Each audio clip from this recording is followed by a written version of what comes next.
Hey, what's going on, pilots? What kind of pie did you have on Pi Day? Oh, come on, it's March 14th, 314. Today we are on a cockpit tour. The site look familiar to you? I'm not talking about the desert, I'm talking about down here. More particularly here. Because I'm here with my proof of concept landing gear unit, which I have made for my cockpit project. It's just another one of the things I had been wanting to do for a long time. I designed it based on my own understanding of how the gear handle is supposed to function on the airplane. It has all the functions directly supported by the game, plus a few that are not. The idea was to build a single, compact, and easy-to-use unit.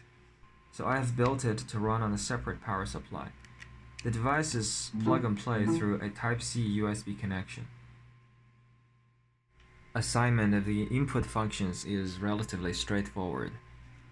If we search for gear in DCS control options, several results would pop up.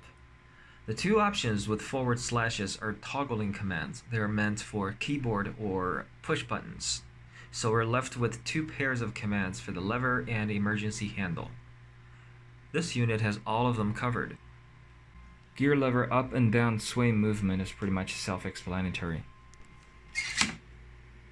But then you can also turn the handle 90 degrees clockwise before pulling it out for emergency gear extension. Now let's take her for a ride. See? Free movement. That's right, you heard a click. The lever mechanism has now been blocked by a solenoid.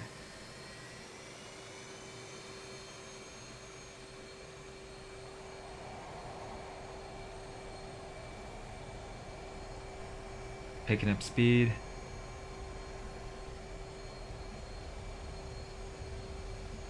Rolling. Off the ground. Unlock. Gear up. That crystal light doesn't look right.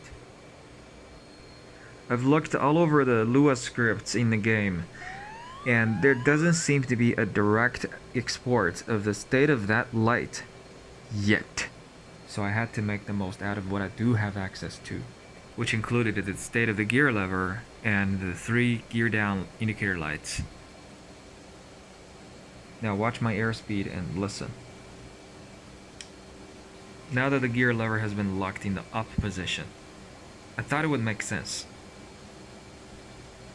I was forced to implement the logics for the landing gear handle light and the downlock solenoid because there didn't seem to be a straightforward channel for exporting that information directly from the game. The information could be there somewhere and I could have just missed it. But it's another kind of fun trying to come up with workarounds. In my logics, the actuation of the downlock solenoid is primarily determined by the airspeed, but the position of the gear lever and the downlock override button are also taken into consideration. Just lost some airspeed. Soon I'll be slow enough to unlock the gear lever. The handle light looks better simulated when it's traveling downward. Would have been a lot easier if there was a signal to indicate that all the landing gear hatches are closed. But there's already a lot available to play with, and I have a deep appreciation to it. And after landing, it is reasonable to have the gear lever locked in the down position again. Alright guys, I hope you enjoyed this little project. I'll see you next time.